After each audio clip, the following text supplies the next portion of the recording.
Comedian اداکار سشانت سنگھ کی موت جو اب تک لمحہ فکریہ بنی ہوئی ہے۔ پولیس ابھی تک خاطر خواہ ثبوت اکٹھے کرنے میں ناکام رہی ہے، لیکن بالی ووڈ اداکاروں کے سشانت سنگھ کی زندگی کے بارے میں روز نئے بیان سامنے آ رہے ہیں۔ رنویر سنگھ نے سشانت زندگی کے بارے میں بیان دیتے ہوئے کہا، سشانت سنگھ بہار کے پور نیا ضلع کے ملڈیہا میں سن 1986 میں پیدا ہوئے تھے۔ 5 بہن بھائیوں میں سب سے چھوٹے اور اکلوتے بھائی تھے۔ سشانت کی شخصیت میں ایک قسم کی بے چینی اور ایک توانائی تھی۔ وہ شرمیلا اور اپنی ہی دنیا میں گم رہنے والا انسان تھا۔ واضح رہے 14 جون کو 34 سالہ بالی ووڈ اداکار سشانت سنگھ راجپوت کی لاش ممبئی کے علاقے باندار میں ان کے فلیٹ میں ملی تھی۔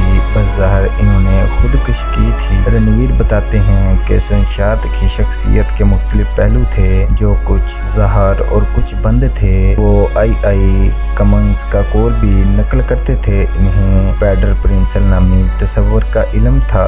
وہ خلا اور فلکیات کے علم کے متعلق جانتے تھے۔ ان کے پاس 200 کلو گرام کی بھاری بھرکم دوربین تھی۔ وہ کہتے ہیں کہ سشانت یادداشت کے ضیاع سے واقف تھے۔ انہیں بلیک ہول اور چاند کے گڑھوں کے بارے میں بھی علم تھا۔ وہ ڈارک سائڈ آف مون کے بارے میں بھی جانتے تھے۔ وہ فلسفی فکرے کے بھی دائی تھے اور اکثر ان کے قول کو دہراتے تھے کہ اگر آپ دیر تک خلا کو گھورتے ہیں تو وہ بھی آپ کو گھورنے لگتی ہے۔ سشانت سنگھ انجینئرنگ میں ملک بھر میں 7ویں نمبر پر آئے تھے۔ وکاس اداکار کا کہنا تھا کہ جس اقربا پروری کی بات کی جا رہی ہے، اس نے سشانت سنگھ کو نہیں مارا، اسے تو ایک وبا نے مارا ہے جس کا نام تنہائی ہے۔ ہمارے ارد گرد بہت تنہائی ہے، آپ نہیں جانتے کہ تنہائی کیا کر سکتی ہے۔ اداکار کا اشارہ ڈپریشن کی طرف تھا۔ ہر زندگی کا